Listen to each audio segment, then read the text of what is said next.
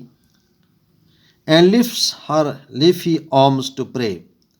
وہ شاعر کہتا ہے ایک درخت یہ مجھے پورا دن قدرت کا نظارہ دکھاتا ہے, یہ قدرت کی ایک کارسازی پیش کرتا ہے ہمیں.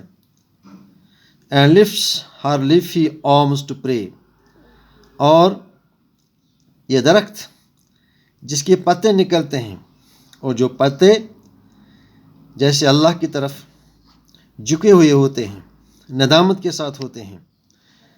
اور ہم جانتے ہیں کہ جب درخت کے پتے نکلتے ہیں, شاخیں نکلتی ہیں, تو شاخوں کے اوپر پھر جب میوے لگتے ہیں, پھل لگتا ہے, تو یہ جھک جاتا ہے. اس کی جیسی ٹانگیں اور اس کی جیسے بازو نظر آتے ہیں, اس کے پتے نظر آتے ہیں, جھکے ہوئے اللہ کی قدرت کے سامنے.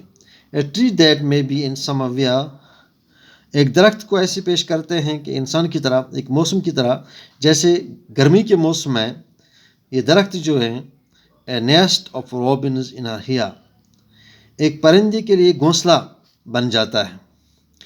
کہ باہر کے ملکوں میں, یورپی ملکوں میں جو روبن پرندے ہوتے ہیں, قسم کا پرندہ ہوتا ہے, پھر وہ یہاں آ کر بہت سارے ملکوں سے, فارن کنٹری سے, پھر ہمارے یہاں ان درختوں کے اوپر اپنے گھونسلے بنا دیتے ہیں, اپنا گھر بنا دیتے ہیں. upon whose bosom snow has lain, جن کی چھاتی پر, bosom BOSOM bosom, breast, bosom means breast, چھاتی. upon whose bosom snow has lain, جیسے لین جو ہے یہ پاسٹ پارٹیسپل آف لائی ہے, LIE لائی. اس کا مطلب کیا ہے یہاں؟ اس کا مطلب وہ چلتا پھرتا, وہ گھومتا ہوا ہارزنٹل شکل میں زمین کی سطح پر جو گھومنے والا, چلنے والا, ادھر ادھر پھرنے والا کوئی چیز ہو, اس کے ساتھ اس کو تشبیہ دیتا ہے. اور یہ پرندے جو ہیں یہ اس پر اپنے گھونسلے بنا دیتے ہیں ان ٹریز کے اوپر. upon whose bosom snow has lain, اور اس کی چھاتی پر جیسے ہمیں برف دکھائی دیتا ہے, تو اس کی چھاتی پر ہم کئی چیزیں دیکھتے ہیں کہ جو موومنٹ میں ہوتے ہیں. یعنی درخت کے اوپر جب شاخیں نکلتی ہیں, پتے نکلتے ہیں, میوے نکلتے ہیں, تو بہت سارے پارٹس اس کے نظر آتے ہیں اور وہ ہمیں حرکت کرتے ہوئے, یعنی فنکشن کرتے ہوئے نظر آتے ہیں. poems are made by fools like me.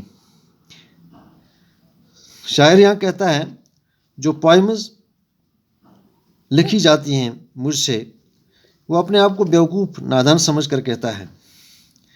Poems جو مجھ جیسے نادان کی طرح بنائی جاتی ہیں, تیار کی جاتی ہیں, لکھی جاتی ہیں, but only God can make a tree. لیکن شاعر اس بات پر متفق ہے, اس بات پر وہ اکڑ رہا ہے کہ ایک ٹری کو صرف اللہ کی ذات بنا سکتا ہے, کیونکہ ٹریز جو ہیں یہ انسانی زندگی کے لیے بہت ضروری ہیں. ان کے بغیر انسانی زندگی نامکمل ہے. یہ ہماری زندگی کے لیے بہت کار فرما ہے, کارآمد ہیں. ان پر ہماری زندگی کا دارمدار ہے اور یہ ہمارے ماحول کو بھی صاف رکھنے میں اپنا بھرپور رول ادا کرتے ہیں. تو جوسی کلمر اس پوئم میں, اس چھوٹی سی پوئم میں ان ٹریز کی افادیت کو, ان کی امپورٹنس کو اور ان کی افادیت کو بیان کرتا ہے. ایک شخص کے ساتھ ان کی تشبیہ دیتا ہے, ایک انسان کے ساتھ. جیسا ایک انسان ہے, انسان کی باڈی ہے, باڈی کے اندر بے شمار پارٹس ہیں, تو ہر پارٹ اپنا اپنا کام کرتا ہے اور ہر پارٹ سے کوئی نہ کوئی فائدہ ملتا ہے. تو جس طرح یہی ٹریز جو ہیں ٹریز پوئم کہتا ہے کہ اللہ ہی اس ٹریز کو بناتا ہے اور اللہ کی ذات اس ٹریز کو پیدا کر سکتی ہے. Thank you very much.